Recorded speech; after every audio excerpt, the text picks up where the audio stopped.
Hi everyone. In this tutorial, I'll show you how to view employee notes in QuickBooks Accountant.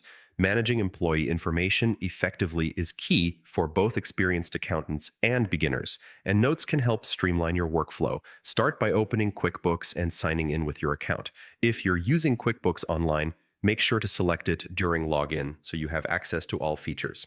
Once you're signed in, go to the Employees section on the dashboard. This is the central hub where you can manage all employee details. Click on the profile of the employee you want to review. Here you'll see their personal information, payroll data, and any notes that have been added.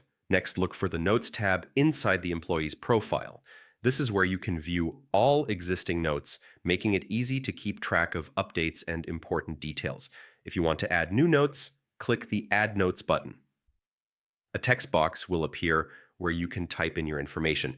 Be sure to keep your notes clear and concise so they remain useful for future reference. Finally, click Save. Your notes will now be securely stored within the employee's profile and can be retrieved whenever needed. And that's how you view and manage employee notes in QuickBooks Accountant. Keeping notes organized helps maintain accurate records and supports smooth team management. Thanks for watching, and don't forget to subscribe for more QuickBooks